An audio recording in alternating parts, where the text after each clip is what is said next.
J'ai jamais oublié cette scène que j'ai vécue à Goma en 97. Je commence à venir à Goma au mois de juillet, je découvre un homme brillant. Il semble qu'il a grandi dans un quartier pauvre, ils connaissent Goma, Birere. Mais il a commencé à travailler dans le système des Nations Unies. 14 ans de vie commune avec sa femme. Ils avaient 2 enfants, un petit de 9 ans et un autre de 5 ans. Il allait toujours en mission à New York, dans le système. Et lui et sa femme se sont connus, je pense, il avait 15 ou 16 ans. Il avait 2 enfants, je n'ai jamais oublié Gaylor et Yasmine. Papa nous dit, ces garçons, quand ils te parlent, c'est comme s'ils mangent le dictionnaire au petit déjeuner. Il aimait toujours me corriger. Vous savez, phonétique. Il dit, tonton Roland, on ne dit pas petit, on dit petit.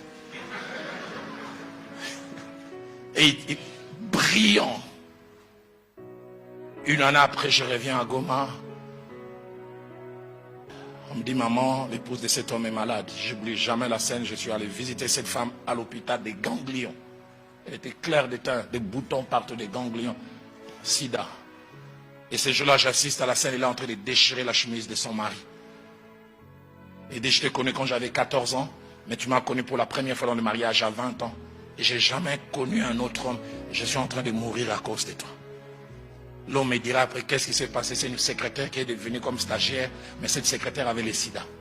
Il a attrapé le sida chez la secrétaire et il l'a amené à la maison. Et les combles, c'est l'innocente qui part en premier. Cette femme déchirait l'habit de son mari et dit, je ne verrai jamais mes enfants grandir à cause de toi.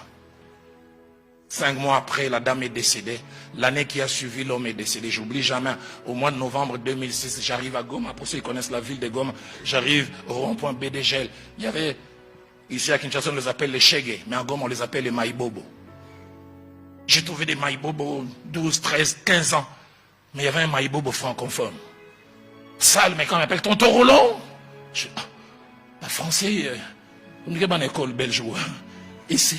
Est-ce que tu te souviens encore de moi? Je dis, un garçon sale comme ça. Et puis ça avance, moi c'est Gaylor. J'ai commencé à pleurer. Et te souviens, tu venais chez nous. J'ai dit, oui, Yasmine, il a baissé la tête. Il dit, Yasmine est morte il y a 2 ans.